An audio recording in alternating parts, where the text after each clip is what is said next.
तो जैसा कि लास्ट एपिसोड के अंदर हमने देखा था, वो इन्फेक्टेड हंटर जो होता है वो एकदम से शोंग के सामने आ जाता है, जिसे देखने के बाद खुद शोंग जो होता है वो भी बहुत ज़्यादा हैरान हो चुका होता है। और इससे पहले कि शोंग जो है वो कुछ कर पाता, हम देखते हैं कि वो इन्फेक्टेड हंटर जो होता है वो शोंग के ऊपर अटैक कर देता है, जिस कारण हमें वहाँ पर काफ़ी तगड़ा धमाका भी देखने के लिए मिलता है।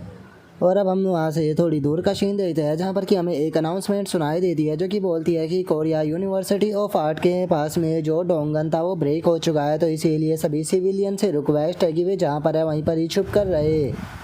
और अब इतना बोलते के साथ ही हम वहाँ पर आर्मी के कुछ लोगों को खड़ा हुआ देखते हैं, जिनमें से एक बंदा जो होता है वो बोलता है कि लोग जो है वो हमारी आंखों के सामने मर रहे हैं, तो क्या हम बस उन्हें इस तरह से मरता हुआ देखते रहेंगे? आखिर जो हंटर एसोसिएशन है वो हंटरों को कितने टाइम में यहाँ पर भेजेगी? जो सुनते के साथ ही एक दूसरा ऑफिसर जो होता है वो उसे बोलता है कि हमने यहाँ पर रिक्वेस्ट की है कि इस बार यहाँ पर जो हंटर भेजे जाए वो कम से कम बी रैंक या फिर उससे ऊपर की होनी चाहिए। जो सुनने के बाद दूसरा ऑफिसर बोलता है कि हाँ बी रैंक का, लेकिन ये जो गेट था ये तो डी रैंक का था ना। जो सुनकर पहले वाला ऑफिसर जो होता है वो दूसरे वाले को समझाता है कि यहाँ पर प्रॉब्लम जो है वो केवल डोंगन ही नहीं है, बल्कि यहाँ पर सबसे बड़ी प्रॉब्लम ये वे हंटर है जो कि इन्फेक्टेड हो चुके हैं। और इतना बोलते के साथ ही वो पहला ऑफिसर जो होता है वो वहाँ पर लिस्ट दिखाने लगता है उन हंटरों की जो कि इन्फेक्टेड हो चुके होते हैं, और अब उन्हें पता लगता है कि उनमें से एक हंटर जो है वो सी रैंक का है जो कि इन्फेक्टेड हो चुका है। जिसके बाद में हमारा व्यू अब शोंग के ऊपर आ जाता है, जहाँ पर कि वो इन्फेक्टेड हंटर जो होता है वो शोंग के सामने खड़ा होता है, जो देखने के बाद शोंग अपने मन में सोचता है कि आखिर ये क्या था, आखिर ये इतनी ऊपर तक जंप कैसे कर सकता है।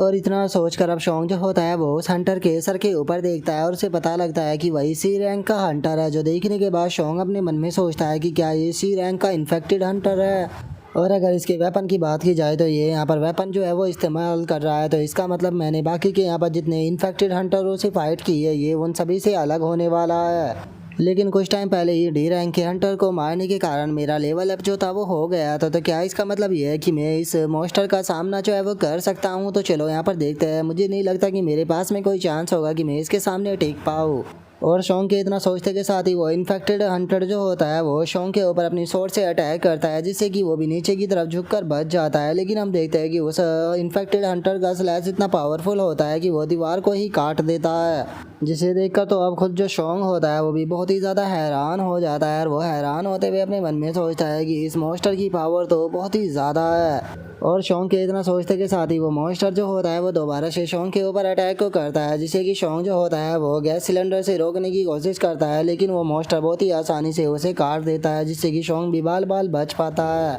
और अब उस सिलेंडर के कट जाने के कारण हम देखते हैं कि उसके अंदर से जो गैस होती है वो बाहर निकलने लगती है, और अब इसी मौके का फ़ायदा उठाकर जो शोंग होता है वो भी उस रूम के अंदर से भागना शुरू कर देता है। और वहाँ से भागते हुए शोंग जो होता है वो अपने मन में सोचता है कि यहाँ पर मेरे पास में कोई भी चांस नहीं है कि मैं इस मॉन्स्टर का सामना कर पाऊँ। अब मुझे समझ में आ रहा है कि आखिर क्यों अवेकनर जो है उन्हें यहाँ पर रैंक के अंदर डिवाइड किया गया है। एक रैंक से दूसरी रैंक के अंदर पावर का बहुत बड़ा गैप है। इसका मतलब मैं यहाँ पर जो ये सी रैंक का हंटर है इसे नहीं हरा सकता हूँ। बस मुझे यहाँ पर अपने लिए थोड़ा टाइम जो है वो बाय करना होगा, तब तक कि यहाँ पर बाकी के हंटर जो है वो नहीं आ जाते। और इतना सोचकर जो शोंग होता है वहाँ से भाग ही रहा होता है, और उसके पीछे करते हुए वो इन्फेक्टेड हंटर भी बाहर आ जाता है। लेकिन इन्फेक्टेड हंटर जो होता है वो शोंग के पीछे ना जाकर दूसरी तरफ देखकर हंसने लगता है, जिसे देखने के बाद जो शोंग होता है वो भी रुक जाता है। और अब हमें पता लगता है कि वो इन्फेक्टेड हंटर जो है वो ऊपर खड़ी हुई लड़कियों को देख रहा है, जो कि वहाँ पर खड़ी हुई अपनी जान बचा रही थी। और अब उनमें से एक लड़की जो होती है वो दूसरी वाली से बोलती है कि हमें क्या करना चाहिए, पता नहीं कितनी देर में यहाँ पर मदद आएगी। जो सुनकर दूसरी वाली बोलती है कि मुझे यकीन है कि वे जल्दी ही हमारी मदद करने आ जाएगी। और उनके इतना सोचते ही हम देखते हैं कि वहाँ पर जो वो इन्फेक्टेड हंटर होता है वो उनके ऊपर अटैक करने के लिए जाने लगता है, जिसे देखकर शोंग जो होता है वो भी बहुत ज़्यादा हैरान हो जाता है, क्योंकि उसने कभी भी इस चीज़ की उम्मीद नहीं की थी कि वो इन्फेक्टेड हंटर ऐसा करेगा। और अब हम देखते हैं कि वो इन्फेक्टेड हंटर जो होता है वो ऊपर जाकर उन लड़कियों के ऊपर अटैक कर उन्हें जान से मार देता है,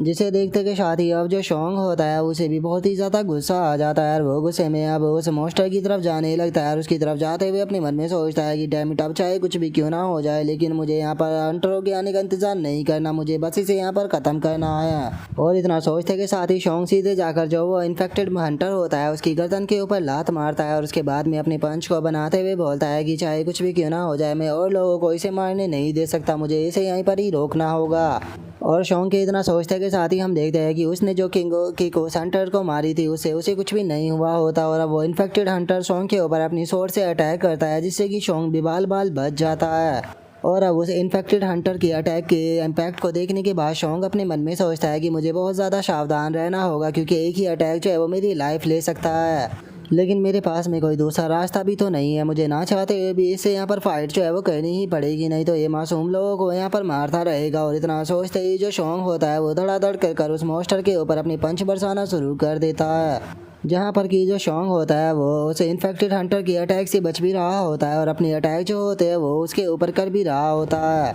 लेकिन अपने अटैकों का कोई भी इम्पैक्ट ना देखते हुए अब जो शोंग होता है वो सीधे उस इन्फेक्टेड हंटर के सर को पकड़कर अपने जो घुटना होता है वो उसके मुंह पे ऊपर देकर मारता है। और अब इसी मौके का फायदा उठाकर वो इन्फेक्टेड हंटर भी अपनी स्वॉर्ड से शोंग के ऊपर अटैक कर देता है।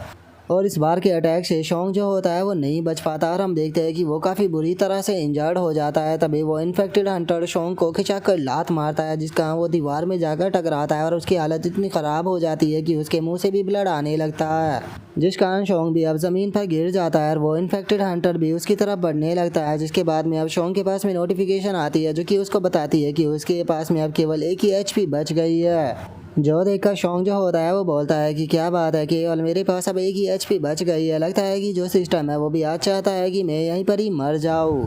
और शोंग के इतना सोचते के साथ ही हम देखते हैं कि वो इन्फेक्टेड हंटर जो होता है वो भी ज़ोर ज़ोर से हंसने लगता है। और वहीं हम आसमान में देखते हैं कि एकदम से क्रैक जो होते हैं वो आना स्टार्ट हो जाते हैं। और वहीं दूसरी तरफ जो शोंग होता है वो भी फाइट को करने के लिए तैयार हो जाता है। और वहीं हम स्पेस के अंदर देखते हैं कि जो वे क्रैक आए थे वो भी धीरे धीरे कर बढ़ने लगते हैं। और वहीं जो वो इन्फेक्टेड हंटर होता है वो भी शोंग के ऊपर अटैक करने के लिए जाने लगता है। और तभी हम देखते हैं कि वो जैसे ही शोंग के ऊपर अटैक को करता है तो शोंग भी जंप कर उसके अटैक से बच जाता है। और इसी के साथ में जो स्पेस होता है वो भी एकदम से पूरी तरह से टूट जाता है। और हम देखते हैं कि उस टूटे हुए स्पेस के अंदर से कोई चीज़ जो होती है वो फुल स्पीड में निकल कर सीधे जो शोंग होता है उसकी तरफ आने लगती है। और हम देख पाते हैं कि वो चीज़ जो होती है वो देखने में किसी प्रकार के मॉन्स्टर की तरह लग रही होती है। और वहीं दूसरी तरफ जो वो इन्फेक्टेड हंटर होता है वो शोंग की तरफ अटैक करने के लिए बढ़ रहा होता है। और हम देखते हैं कि जो शोंग होता है वो भी ज़मीन पर गिर चुका होता है, लेकिन इससे पहले कि वो इन्फेक्टेड हंटर जो है वो शोंग के ऊपर अटैक कर पाता हम देखते हैं कि जो वो अजीब सी चीज़ होती है वो वहाँ पर आते के साथ ही उस इन्फेक्टेड हंटर के दोनों हाथों को ही काट देती है।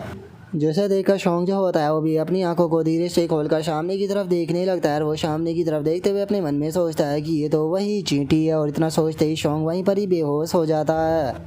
जिसके बाद में अब वो अजीब सी चीज़ शोंग को हील करने लगती है और हील करते हुए बोलती है कि ये सब कुछ इसीलिए हुआ क्योंकि मैं आने में यहाँ पर लेट हो गया, लेकिन तुम लोगों ने यहाँ पर जो कुछ भी किया है उसकी तुम लोगों को सज़ा जो है वो ज़रूर मिलेगी। और अब हमें पता लगता है कि ये कोई और नहीं बल्कि बेरू होता है। और अब बेरू को शोंग की ऐसी हालत देखकर बहुत ही ज़्यादा गुस्सा आने लगता है और वो गुस्से में बोलता है कि तुम मामूली से कीड़ों की इतनी औकात की तुमने जोई और हाइनेस थे उनकी हालत ऐसी कर दी। और इतना बोलते कि शादी हम देखते हैं कि जो बेरू होता है वो उस इन्फेक्टेड हंटर की जो ऊपर की बॉडी होती है उसे केवल एक ही पंच में ख़त्म कर देता है। जिसके बाद अब हमारा व्यू दूसरी तरफ आ जाता है जहाँ पर कि एक इन्फेक्टेड हंटर जो वो ई रैंक के हंटर होता है उसके ऊपर अटैक करने के लिए बढ़ रहा होता है, जो देखकर वो भी घबराते हुए बोलता है कि प्लीज़ कोई मेरी मदद करो। और उसके इतना बोलते के साथ ही हम देखते हैं कि जो बेरू होता है वो उस इन्फेक्टेड हंटर की भी बॉडी को हवा में छोटे छोटे टुकड़े कर उड़ा देता है। जिसके बाद में अब हम दूसरी जगह का सीन देखते हैं जहाँ पर कि बेरू ने बहुत सारे इन्फेक्टेड हंटर जो होते हैं उनकी बॉडियों को छोटे छोटे टुकड़ों में बिखेर दिया होता है। और हम देख पाते हैं कि बेरू की स्पीड जो होती है वो इतनी ज़्यादा होती है कि वो जिस तरफ से भी गुजर रहा होता है वो उसी तरफ इन्फेक्टेड हंटर जो होते हैं उनकी लाशों को बिछाता हुआ चला जाता है। जिसके बाद में अब हम बेरू को एक बिल्डिंग जो होती है उसके पास में से गुजरता हुआ देखते हैं और बेरू उसके पास में से इतनी स्पीड से गुजरा होता है कि हम देखते हैं कि उस बिल्डिंग के सारे कांच जो होते हैं वो टूट जाते हैं। जिसके बाद अब हम पूरी सिटी के अंदर देखते हैं जहाँ पर कि एकदम से पूरी सिटी में धूल ही धूल हो जाती है और तभी एक एनर्जी का फ्लैक्चुएशन होता है और पूरी तरह से जो सिटी होती है वो साफ हो जाती है, जिसे देखने के बाद वहाँ पर खड़े हुए जो आर्मी ऑफिसर होते हैं वो भी बहुत ही ज़्यादा हैरान हो जाते हैं। जिसके बाद में अब हम बैरू को देखते हैं जो कि वापस से जो शोंग होता है उसके पास में आ जाता है। और शोंग के पास में आने के बाद जो बैरू होता है वो शोंग की तरफ देखते हुए उसे बोलता है कि यंग मोनार्च काफ़ी लंबा टाइम हो गया जब से हम लोग जो है वो नहीं मिले, मुझे माफ़ कर देना मैं आने में यहाँ पर इतना ज़्यादा लेट हो गया जिसके कारण आप लोग को इतना ज़्यादा सफ़र जो है वो यहाँ पर करना पड़ा। और अब बैरू के इतना बोलते के साथ ही हमारा आज का एपिसोड जो होता है वो यहीं पर ही कंप्लीट हो जाता है। तो नेक्स्ट एपिसोड के अंदर देखिए कि आगे क्या होता है। अगर आप लोगों को वीडियो अच्छी लगी हो तो लाइक करना, चैनल को सब्सक्राइब करना। मैं मिलता हूँ आप लोगों से नेक्स्ट एपिसोड के अंदर, तब तक के लिए बाय बाय गाइस।